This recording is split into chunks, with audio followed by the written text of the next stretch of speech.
नमस्कार मित्रों, आज हम बात करेंगे मेष राशि वालों की, क्योंकि मेष राशि वालों के लिए ये हफ्ता कुछ बेहतर और आर्थिक चीजों में आपको सफलता प्राप्त हो सकती है।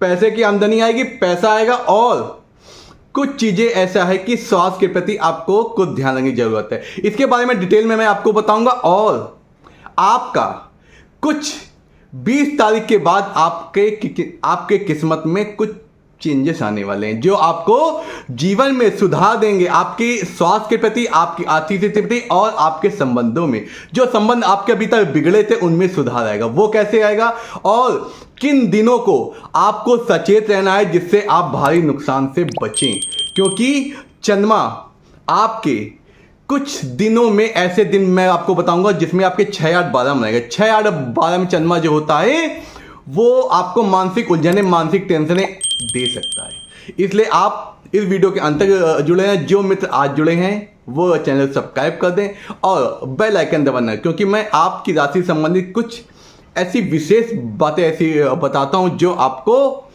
जीवन में, और ऐसे उपाय बताता हूं जो आपको जीवन में एक स्टेटस तक ले जाएं। आइए चलते हैं मेष राशि वालों के लिए अब की ग्रह गोचर महीने के शुरुआत में कैसा रहेगा और किस दिन कैसा परिवर्तन आएगा। महीने के शुरुआत में आपकी राशि के स्वामी लग्नेश मंगल आपके तिथि भाव में। हाँ मित्रों, पहले एक बात आपको बताना भूल गया मैं कि ये वीडियो उनके लिए बहुत ज़्यादा महत्वपूर्ण है जिनकी राशि मेष है और जिनकी लग्न मेष है और जिनका नामाक्षर ये है जो स्क्रीन में दिया। कुछ लोगों को नहीं पता होता मेरी राशि क्या है, उनके लिए मैं आपके ये जो अल्फ़ाबेट हैं इनके नाम से आप देख सकते हैं। अगर आपका नाम आता है इन अल्फ़ाबेट के स्टार्टिंग से तो समझ लीजिए ये वीडियो सिर्फ आपके लिए है।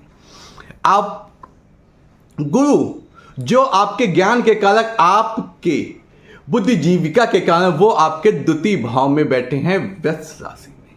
वृष राशि में जब गुरु बैठते हैं तो आपका खर्चा लग्जरियस कामों में होता है और आप सुख सुविधाओं को ज़्यादा ध्यान देते हैं। आप हर चीज़ में शान शौकत, अच्छे कपड़े पहनना, अच्छे वो पहनना, और हर चीज़ अधिकतर लाल रंग ज़्यादा पसंद करते हैं।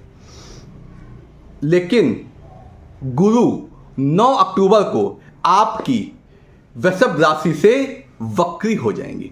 जब ग्रह वक्री होता है तो क्या चीज़ें होती हैं, तो वो अपनी गति से तेज चलने लगता है।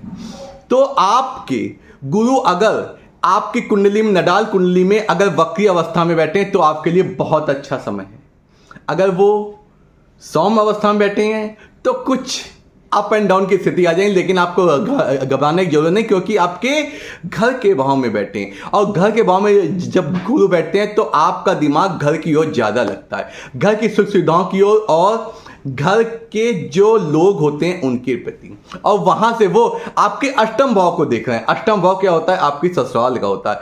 आपका ध्यान ससुराल में ज़्यादा रहेगा। ससुराल में कुछ छोटी बड़ी कुछ आपकी माइनस मार्किंग होगी, लेकिन उस पर आप ज़्यादा ध्यान दें, क्योंकि ये ऐसा नहीं हुआ, ये ऐसा नहीं हुआ, ये ऐसे विचार आपके मन में आ सकते हैं।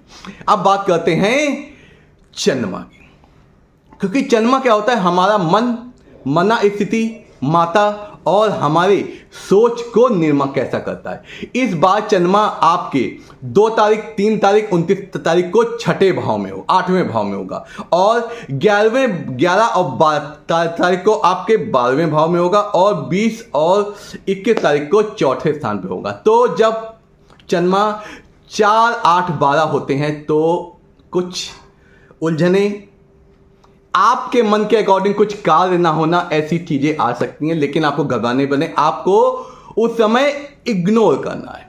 कुछ बातों को जो ना पसंद आए उसे इग्नोर करना है, क्योंकि उस समय चंद्रमा आपका सही नहीं है, आप नुकसान खा सकती हैं। इसलिए आपको इस बात का अवश्य ध्यान रखना है।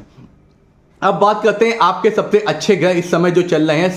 शनि सतयोग बना के आपके एकादश भाव में बैठे हैं, वहां से सीधे आपके पंचम भाव को देख रहे हैं। आपने अभी तक जो सीखा है, जो आपने अपने भविष्य में जो आपके अंदर गुण हैं, उनके प्रति आपको फल शुभ चीजें प्राप्त होने के पूरे योग, क्योंकि शनि सस योग बना रहे हैं, वो शुभ स्थिति में बैठे हैं।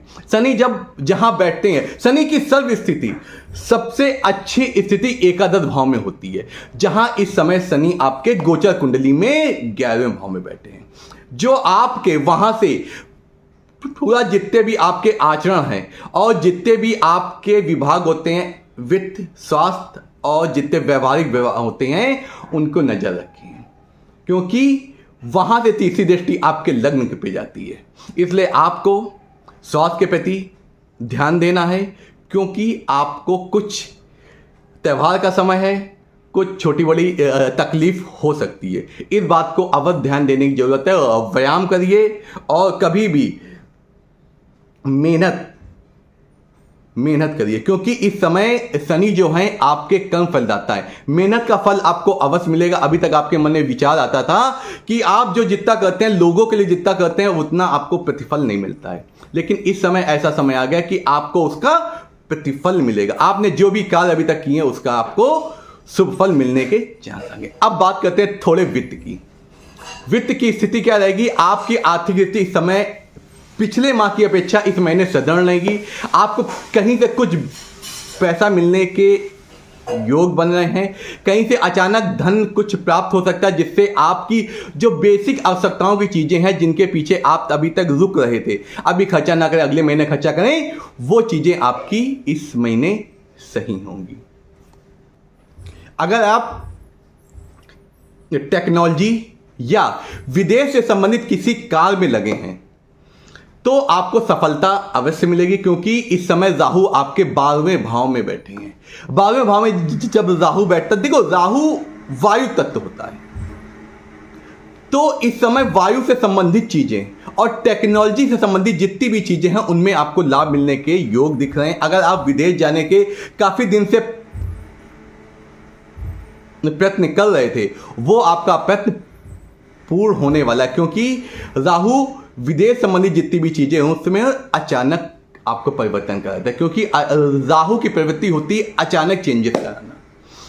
बस आपको अब ध्यान देने की जरूरत है। आपको सामाजिक स्तर पर गर्मजोशी और उग्र बातों को नहीं बोलना है, क्योंकि इस समय आपका सूर्य अच्छी स्थिति में नहीं बैठे हैं, क्योंकि सूर्य आपके छठे भाव में बैठे हैं। छठा भाव रोग ऋण शत्रुता का होता है। इस समय आपका पैसा कुछ फंस सकता है, समाज में पैसा फंस सकता है, तो आप कर्जा लेने से बचें और किसी को धन देने से भी बचें, क्योंकि इस समय आपकी छवि थोड़ी सी नॉर्मल हो सकती है।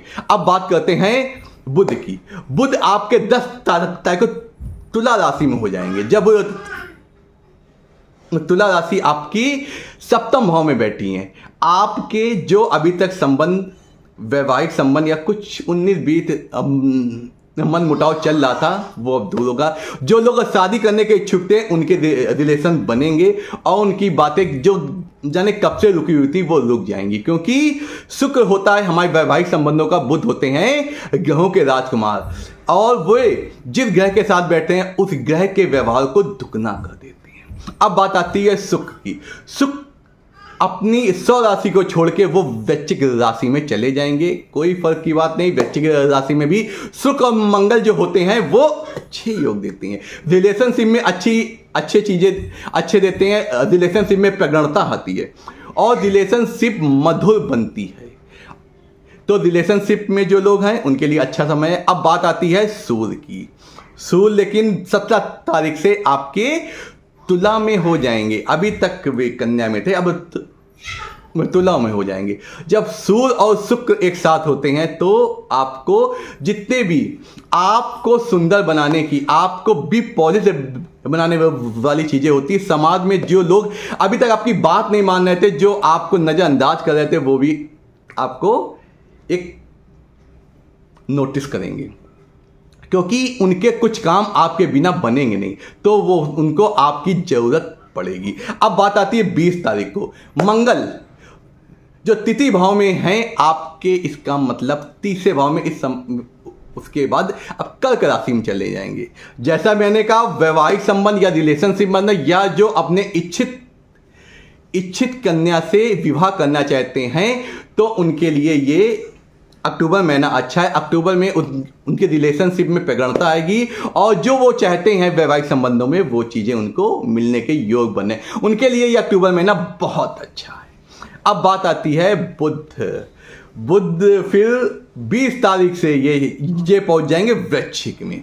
वहां पे इनकी मुलाकात किससे हो जाएगी? शुक्र से। जब बुध शुक्र एक साथ होते हैं तो धन की स्थिति अच्छी, शुक्र की अच्छी थी। आप अपना पैसा आधुनिक चीजों में खर्चा करेंगे जो आपके जीवन को अच्छा बनाती हैं, जो आपके जीवन को सुगम। आप अपने घर की जो इंटीरियर होती है या शान शौकत वाली चीजें होती हैं उसमें पैसा खर्चा करेंगे। आपका पैसा कुछ अनावश्यक भी खर्चा हो सकता है, उससे बचें। आप जो भी पैसा करें बुद्धि से सोच के, दिमाग सोच के करें, क्योंकि पैसा जो आपको कहीं से मिलेगा वो कहीं व्यर्थ में ना चला जाए। उससे आवश्यक वाली चीज़ों में आप खर्चान करें। इसी प्रकार आप हमसे जुड़े रहिए। मैं आपको जीवन को बेहतर बनाने के लिए और आपका आगे आने वाला महीना कैसा रहेगा उसके पहले से सचेत हो जाइए और इसी प्रकार हमसे जुड़े। मैं आपके जीवन को बेहतर बनाने के लिए और भी अच्छे वीडियो लाऊंगा। नमस्कार। आपका दिन से आपके जीवन में कोई समस्या ना हो। आखिरी में एक उपाय बताता हूं, आपको शिव जी की विशेष पूजा करनी, इससे आपको धन संपदा की प्राप्ति होगी। नमस्कार।